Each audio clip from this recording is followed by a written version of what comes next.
crazy. You know that how insane that happens. is? That's impossible. Crazy. I haven't told this story ever. What is an NFL quarterback room like?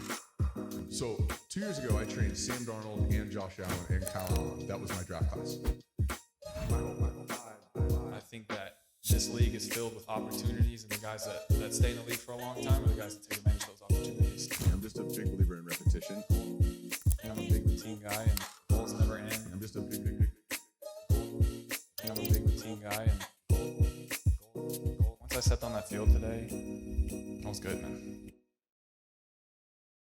All right, welcome. We got season 2 of The Room here. We have our first non-football guest, one of my good friends, I'd say. Yes. GaryVee. Gary likes to call himself a football player, but he's more of a football player on the basketball court, I'd say. I'm a 90s Knicks fan. That's how we do. You're a 90s Knicks fan, and you just go for knees is what I've seen. No. I'm not trying to hurt. I'm just trying to intimidate. I'm more of like a Kyle Korver guy on the outside, maybe stay on the other end while the team's on defense. That's Well, it's because you have skills. Welcome to The Room. Thank you, I brother. appreciate you coming on. We've been trying to do this for a while. But Yes. like I said, we're trying to get quarterbacks in all walks of life in season 2. And I think more than anything, you are the quarterback of the media world. And I would think you would say that too. And you're running VaynerMedia, now you're running VaynerSports. But it's awesome when a lot of people look up to you. A lot of guys in the NFL obviously look up to you. You were saying they were all texting you last night to go out at like 5 a.m. You're sleeping. Thanks for getting Thank some God. sleep. But appreciate you coming on, dude. I'm really happy to be here, Kyle, and I'm excited for this show and proud of you for expanding this to your repertoire. And, actually, I've always been a huge football fan. I've always been fascinated by how many people at the quarterback position go on to do many things in media, a lot of entrepreneurs. I think there's a lot of crossover between the QB and the CEO. Especially the analogy of like after throwing a pick, just next play or you're dead, like failing at the micro level is the most entrepreneurial thing I know. And so it's really cool to be on the show. And it's like, especially for you, and you're a guy that's different than most people, you get those failing reps in front of everybody too, because you put yourself out there. And so that's why I think with quarterbacks is so interesting, and football players in general, but quarterbacks especially, you're failing in front of millions of people. You're failing in front of America. You're not just failing and going home and, Susie down there just saw my report and it sucked, You're failing in front of America. And so when you say that, because my first question is the quarterback of your company, when you look at quarterbacks around the league and you look at how they handle things, and from the media side, from the franchise side, what do you as like a CEO relate to from the quarterback room? I'm going to go somewhere left field, which is the thing I probably most relate to is being testy with the media. I'm not kidding. And this is like, it was funny where my brain went when you asked that question, even to me. Quick. It was funny that it went there because I think that, obviously I live in Manhattan and the New York media market's different, right? Tough. We share a good friend in Sam, right? Mm-hmm. And so his scenario is going to be different than the Houston market Right. or the DC market, even Or though any those, market, yeah, really. or any, and those are big cities. DC and Houston are not small cities. But the thing I relate with is being competitive and then like 20 minutes later, having beat reporters ask you questions that are completely triggerable. And so I relate with it because I really do feel those chemicals when I'm competitive, when something goes awry. You need those 10, 15, 20 minutes, 2 hours, 2 days, 2 weeks to let it settle in. And just not only are you the face of the franchise when you're the QB and you're failing in front of so many, but you have to also then deal with the media. And that is something that I understand. And that's even more rare than having to fail in front of 1,000 or 100,000 or 1 million people instead of 1 or 2. And so that's where I have the most compassion, the most empathy. But I also relate to it because I think when you're living in public, people are really most people are wonderful, but there's always a small group that is looking for the angle. And so that I relate with a lot. That's just tough. Tough. And like you said, people are just trying to tear you down for whatever reason. the reason is they themselves are not in a great place. Correct. I think the other thing I really relate with is like, regardless of how it's going, you really have to have the strength to put the face on and lead the team. I've noticed through, what am I, 47 now? I've noticed through my 42 years of, or 40 years of obsessive football watching, that a quarterback who struggles to either be overly competitive or put on a good face, if they're in the middle, slouching, indifferent, at times can really lose a football team within a game or within a season. And for me, I think a lot about that. I'm always in a mindset of, it's my fault, I got this, let's go dudes, let's go ladies, let's go. And so I definitely relate with that, and I can sense when a QB is losing the team within a game or within a season, and that's hard to come back from. It's really hard to come back from. You just gotta weather the storm, and it's the media and the Jets with Zach this year, right? We think about Zach, and it's just a tough spot. And it's what is it? It's 3 words or it's one answer. It's no when they ask him about right, which is like is ridiculous because the kid's on tilt. Exactly. After playing a poor game, he's feeling his own pressure, and it's really challenging. And really, it's throughout college, it's throughout the NFL. You see this at scale, and it's really hard. Now, for the people watching at home, they're gonna have a really good answer to that, which is like, yeah, you get paid millions of dollars to do this, and honestly, like, I'm empathetic to that. Yeah. By the way, I agree. And I would actually argue that is the punchline. I've always said to buddies in our 20s and 30s, it's not a saying I say a lot anymore, but I just remembered it and made me smile. The more pressure you can eat, the more I can see that as an indicator to your financial capacity. And, I eat pressure for a living. I really believe that. I have a lot of companies. It's really what I do. That's great. And it's I'm built for it. Yeah. But no question, as my career pivoted where more people knew who I was and there was more attention and there was more comments, both pro and con, it definitely gave me a little bit more of a sense of like, okay, I use it all the time in my business content, which is the whole booing and cheering, right? If you're a business operator that is in a place where the comments in Instagram are going to dictate your behavior, it's really no different than a player fully affected by the booing or the cheering. Exactly and so you got to tune it out. Yeah, and there's a lot of guys around the league that do handle it really well. Zach had a weak moment this year, and who did you in your career? I'm just genuinely curious. If you from your career, who did you look at and say, wow? Like whether it was a 3-week span in Carolina or this, like, did anybody stand out of like, you're like, oh, okay, that guy like is doing it? I mean, it was always, when I was in Carolina, it was always Luke Kuechly. Like, Luke Kuechly is just like, he's good friends with Sam now from being in Carolina, and only played 8 years, which sucked. But when Luke was in Carolina, that was my rookie year. So this locker room, my rookie year, it was Luke Kuechly, Cam Newton, Greg Olsen, Ryan Khalil, Julius Peppers. I like walked into there and I'm like, and I'm this undrafted dude, and I'm just looking around, just trying to shut up and like not get in anybody's way, Men. But Luke, like, take a guy like Luke Kuechly who did every single thing the right way. You look at all his like mic'd ups from the games. Yeah. He's the leader on that field and he demands respect. And it's not out of a I'm better than you thing, right? He demands respect because it's like you said, he eats pressure. He shows up on game day. He puts in the work. It comes out of him on game day too. The work translates to the field. And then in the locker room, he was a guy that always would come up to guys like me, right? I was the 4th string quarterback in OTAs my rookie year. He probably never thought he was going to see me again, but he would come up to me after plays, and if I threw a pick in practice or if I was staring a receiver down or something, he would come up to me and be like, hey, in Tampa 2, if you're looking in the dig window and it's 3-by-1, I'm going to push through that and go throw the dig because I know you're not going to throw it to the middle, right? He would come and say things like that to me. And that would register. Oh, it was awesome. And just, he was a leader, right? And you got to lead from the top all the way down, right? You can't just lead from your starters. Like, if you're a real leader, a real face of a franchise, with Cam was the face of that franchise, but really Luke was too. 100%. 100%. you got to lead all the way through. And there's tons of guys that do it like that too. And it's like you eat pressure for a living. You're the face of your company. These quarterbacks are essentially faces of their company, right? Yes. You're faces of billion-dollar franchises, and there's a ton of guys that do it really well. Who do you think does it the best in the league in this day and age? From media, leadership, like the whole kit and caboodle. Just going through the progressions in my mind of the divisions. Look, I think it comes in, I'll give you things that come through my mind.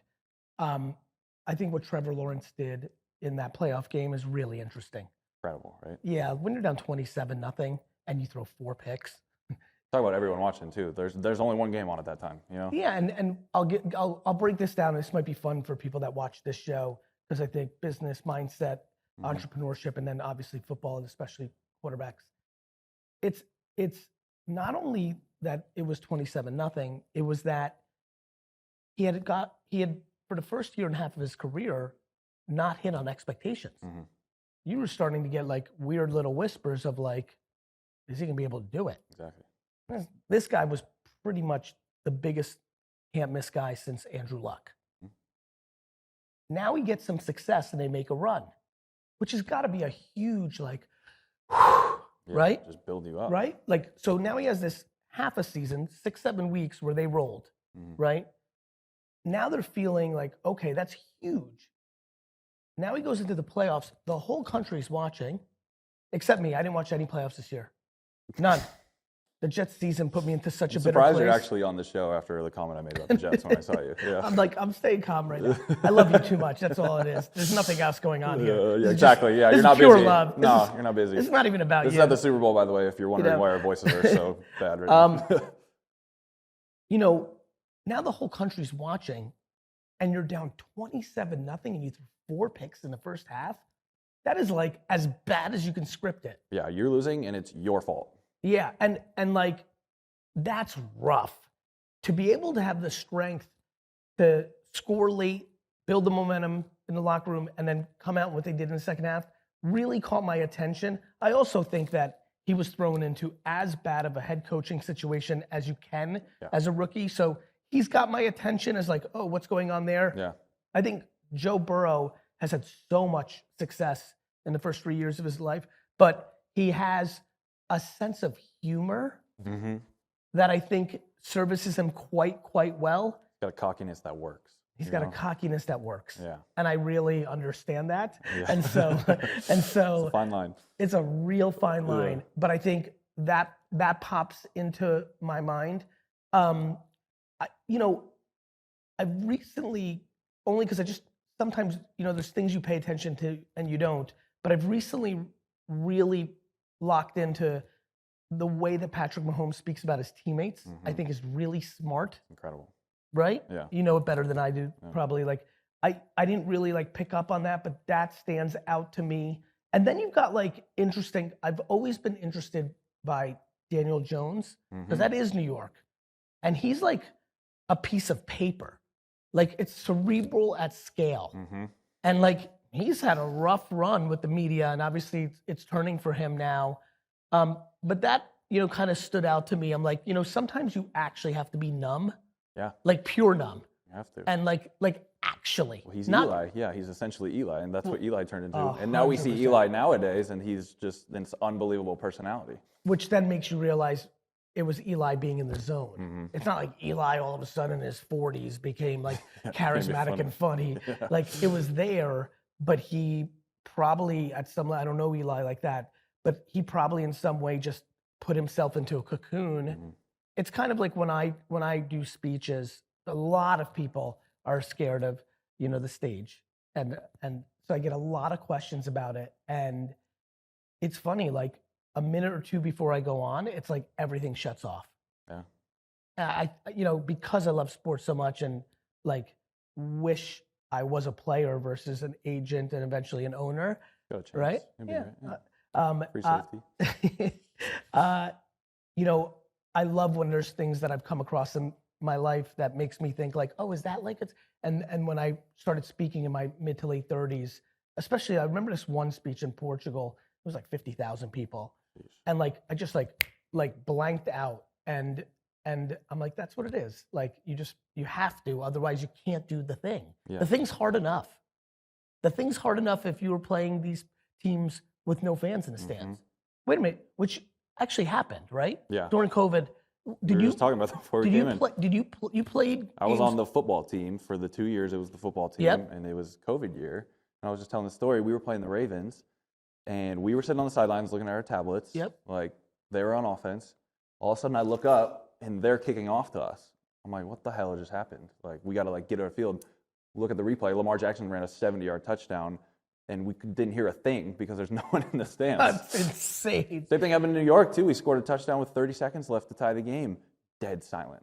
It was weird, man. It almost just didn't feel like worth playing, to be honest with you. Really? That's when I realized how much, like, Fans mattered. fans matter, dude. Like, because there's parts in your career where fans are shitty to you, and you're like, Parts of your career. I don't fucking play for mean, you, man. yeah. You know, it's like, well, I don't care what you say. But then you get out there, and They're not no there. one's watching you. Yeah, and you're like, all right. Did you feel a different energy?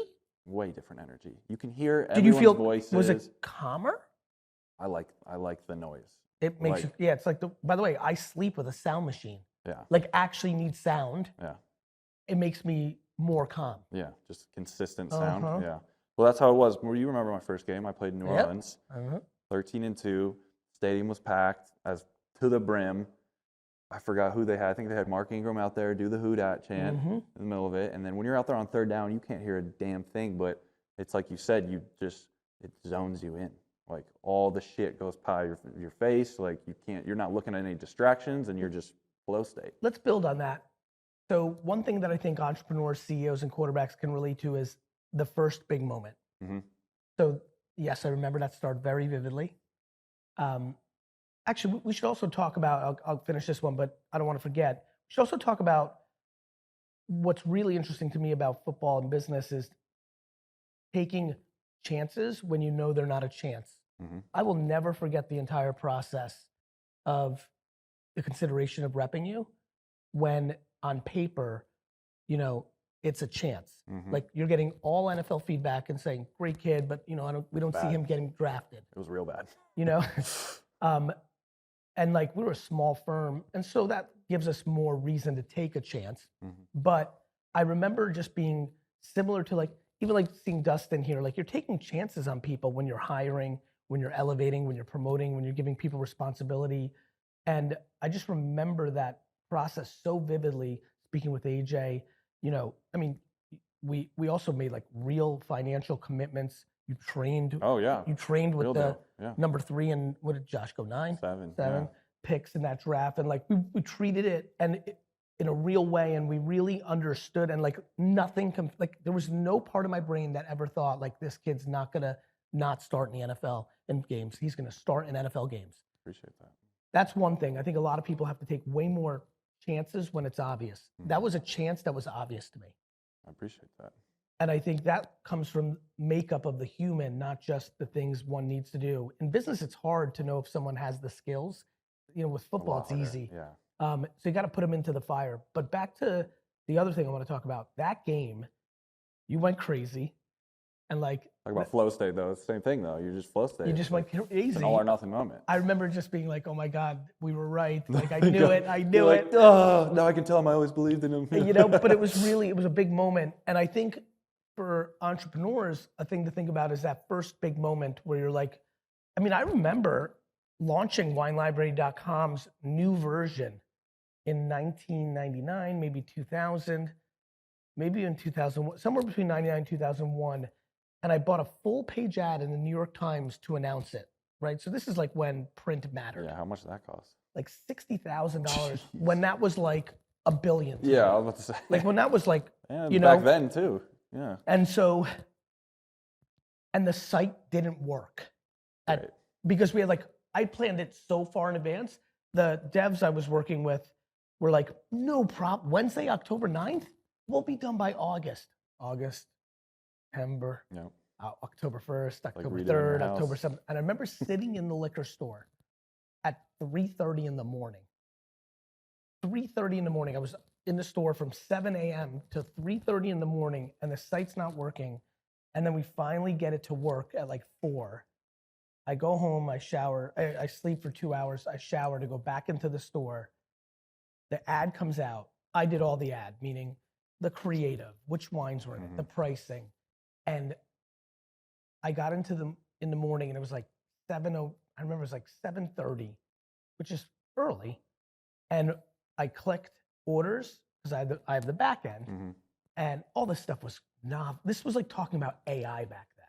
I'm like, I have a website where I can see the orders. They're like, what's a website? Like this was like 3 pages on my website. Yeah. It was a wild time. And there was just orders. Park Avenue, New York, Jeez. New York, New Jersey. Like, and they were just orders. There was like 50 orders, which was like a week's worth at the time. And it was 7:30 in the morning. And I just genuinely remember this. I haven't told this story ever. I genuinely remember, I'm like, made it. Yeah. I remember knowing like all the things I did, all the high risk, all the work. I was like, this is it. It's a moment, man. It's a moment. Then there's so many like I could look back on my career and think of moments too. And I always describe like for guys like me in the NFL who aren't top picks, but even top picks have their moments, but for guys who need to prove themselves, right? Like you're gonna get your opportunity at some point. I truly believe if you're the right person, if you do things the right way, you're gonna be given your opportunity. And it's just about how many of those you can take advantage of, right? How many of those can you be prepared for and succeed, and then the opportunities keep coming. That's what I always try and tell young guys, so especially guys who are on the cusp during training camp, and they're like, man, I haven't played a preseason game. I remember texting Brian, I hadn't got a rep in training camp. I remember for this. 2.5 weeks. I remember this very vividly. Yeah, Brian had to humble me. He was like, dude, to be honest, like you're the last thing on their mind right now. And I was like, yeah, that makes sense. Yeah. But the moments, right? So you go back to Trevor real quick. We'll go to Trevor and then we'll move on to a game before we do the 2-minute drill. But when I think of that moment in that game, right? That's a moment that skyrockets his career. Oh. And you think about it from the other perspective though, Justin Herbert, right? That was a moment for Justin to solidify himself as a top 5 quarterback, right? Up 27, couldn't finish it. Yep. And a lot of people kind of brush off the blame onto other people, and I think Justin's an incredible player. Me too. But I remember thinking about that game, I was like, this is a moment for one of these guys, right? And we've been with Trevor, Christian Kirk, my friend who we're staying with, is best friends with Trevor. He's been around, and you can see the confidence coming out of him. I ran into Trevor the other night. Oh, he said that. And he at spoke, dinner, yeah. and he spoke about like it's just like, it's real. Yeah. And It's like real. you need those moments, and I think if you look around the league at all the top guys, really at any guy who's played for 5, 6, 7, 10 years, you can pinpoint specific moments that is the reason that their career launched. When did you think you could play in this league? I always knew, man. But I what mean, about from a moment back? that By the game. way, that Saints game, that same the game. first one. You always think it, but I mean, you Until don't know you do it, until you yeah. get out there, man. They were the #1 defense that year. I remember.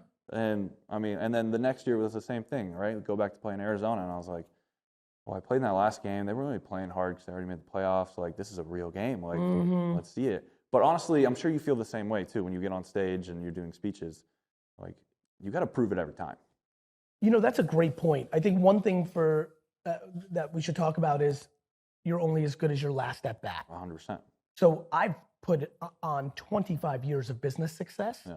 But when you do it in the public eye, and a lot of people watching now will do their lives in the public eye, because the 13-year-old, the 4 of us, the 5 of us, Hannah just walked in, the 13-year-old versions of us think that people are going to know us because of now the way social media and creators work, right? Every kid who's 13, all of them have considered if they want to be an influencer. Think about that. There's not a 13-year-old in the world who hasn't had a real conversation with themselves that said, am I going to be a creator or influencer? And 80% of them want to be. Yeah.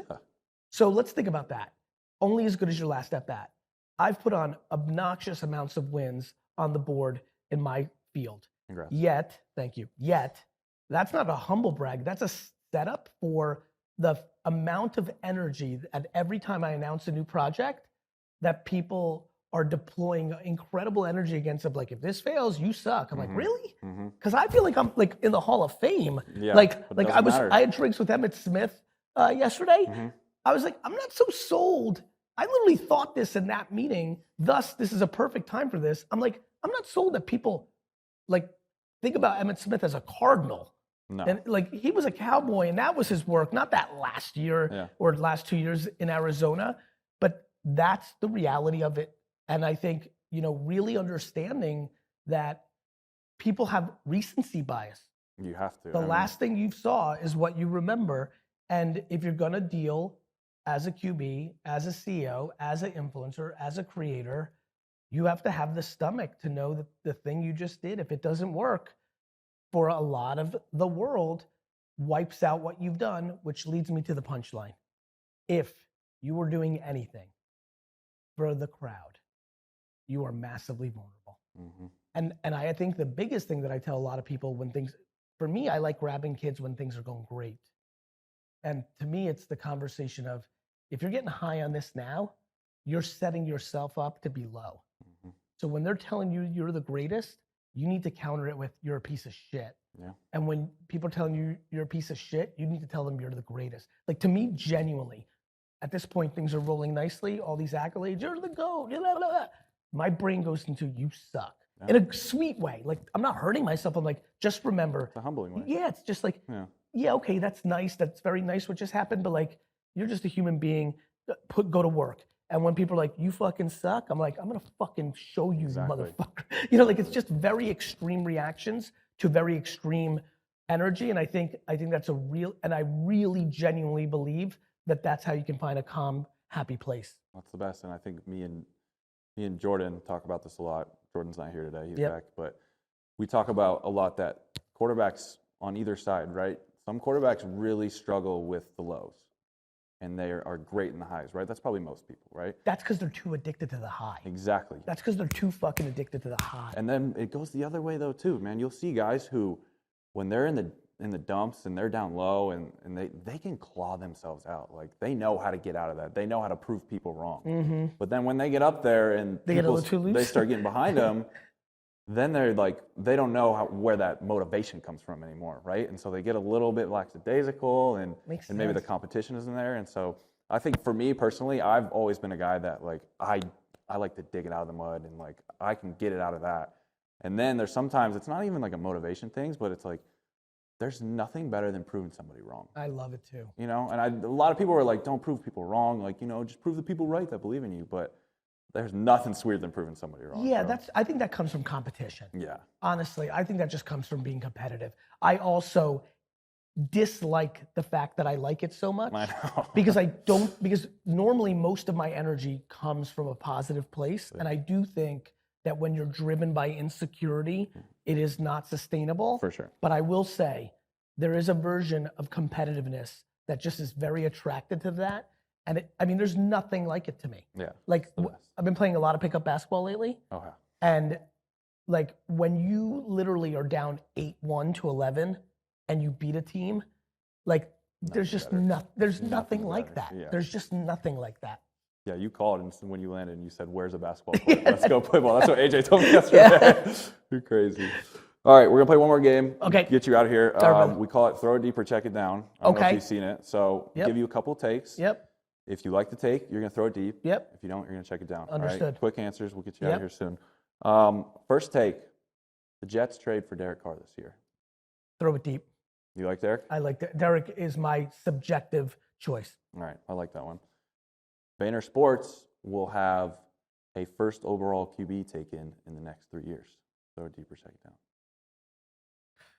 It's right on the cusp. I'm going to throw it deep. Yeah, you got to. You can't check it down on that. I know. Is that a goal, though?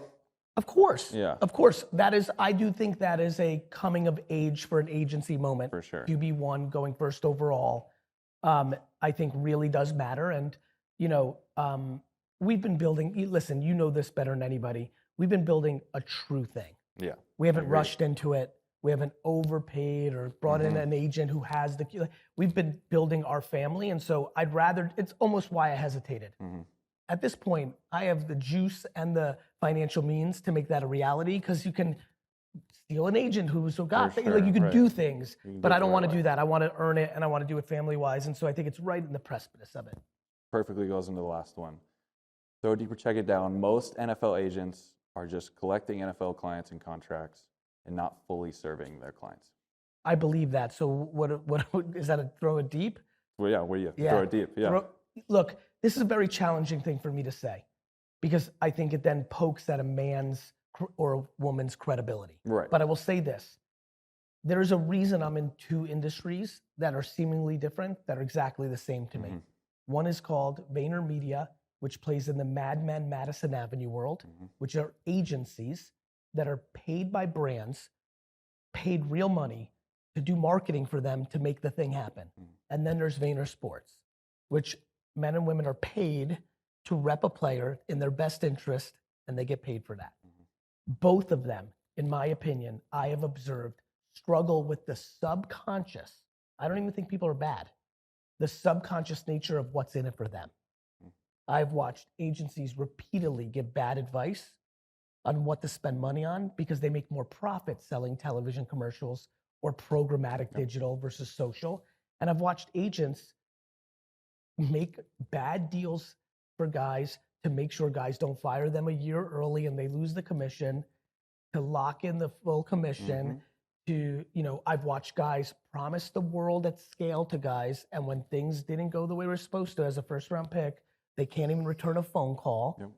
And so, I think I struggle with that. And I think that's why we've had a lot of passion to break both industries.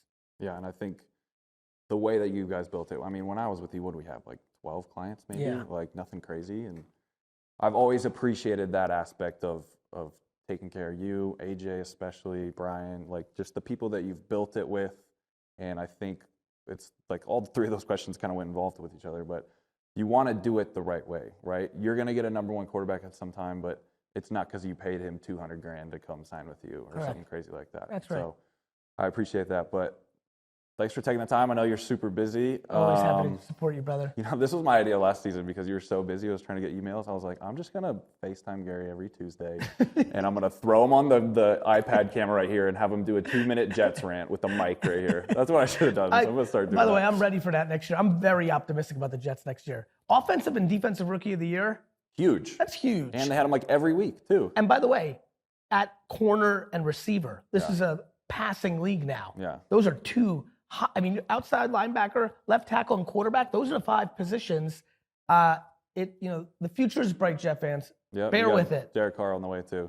That'd be nice. So, appreciate By the it. way, on that, go ahead. I know Go I'm as long the as one you want. running. Yeah, I got something for you. Yeah. I was at Radio Row yesterday doing a bunch of stuff. Okay. And obviously got asked a lot about the Jets quarterback position. I think we were talking about a lot of interesting stuff that I think people are going to glean from. My actual answer to who I want for the Jets, though subjectively I think D. Carr is that guy, is the human, and we talked about it in this interview. Out of Rodgers, I think Tannehill is going to be in play. Carr, Jimmy G, Lamar. Which quarterback has 5 to 10% of his energy to also be a true teammate to Zach is the most interesting one for me. This concept that you just 24 months ago, you're taking the kid number 2 overall. Like, look at Geno Smith. Oh yeah. Right? One of your best friends in the world, Sam. New York is a very tough place. There's a lot going on there. There's so much circumstances, and I just think that a QB that comes in and also contributes something to the development of Zach. You can't ask. Aaron Rodgers is easier to ask to develop Zach than Derek Carr. Derek Carr has 7 to 10 years in this league if he wants it. Aaron's probably got 24 months. And I think Aaron is more willing than people think too. I think so too. Yeah. Not to mention that Zach idolized him. Exactly. And so that is clearly going to be in play. But I think when you're building something meaningful, you have to think about the casting of every piece like a business. I think about my leaders, not just from how much money they can bring in, but are they good human beings and represent our values, which means having compassion, empathy, sympathy, and deep care for the other people, even if it's not in their financial interest. That is a culture building thing that a lot of people need to think about. And that's actually what Woody Johnson, Chris Johnson, Joe Douglas, and Robert Saleh should be thinking about, not just what the guy can do on the field. Yeah, you're never going to see it from day to day, but it's something that it's the vibe that it builds up, man. When you tell me that thing with Luke, it completely fucks with me in the best way, because my brain goes to, of course that was a good era for them. Exactly. When your best defensive player is also talking to the fucking fourth string quarterback at OTAs and trying to help him, you're gonna have a good football team. Yeah. And I think that one of the reasons I believe that the Jets were starting the process of getting decent after a decade of slum is the GM prior to the one we have now, no disrespect, but was legitimately drafting guys of very low character. Like I knew these kids, we were in the recruiting business, I'm like, we can't take that guy. We took a guy in the third round, first pick of the third round, who didn't make it out of his first camp. Isn't that crazy? Do you know that how insane that happens? is? That's impossible. crazy? That's impossible. It's like all the Raiders guys that didn't make it too, all their first round picks. So, but actually, to go on the other way on that one, AJ and I've always had this debate. I always want to go with super high character guys to rep and to draft. And AJ's like, look, you're the highest character guy I know. You can't play in the NFL. And so, like with the Raiders, a couple of those guys are the best dudes of all time. Yeah, and they can't and they play. reach too far on character. And so it goes back to this concept of like purple. Yeah. I use red and blue because politics are hot with everyone right now. The answers are always purple. Always. And like that. character and talent, it's Yeah. purple. Yeah, it is. Anyway, I thank you, brother. appreciate it. Thank you for having me on the dude. show. Love you. It was awesome, man. Appreciate you.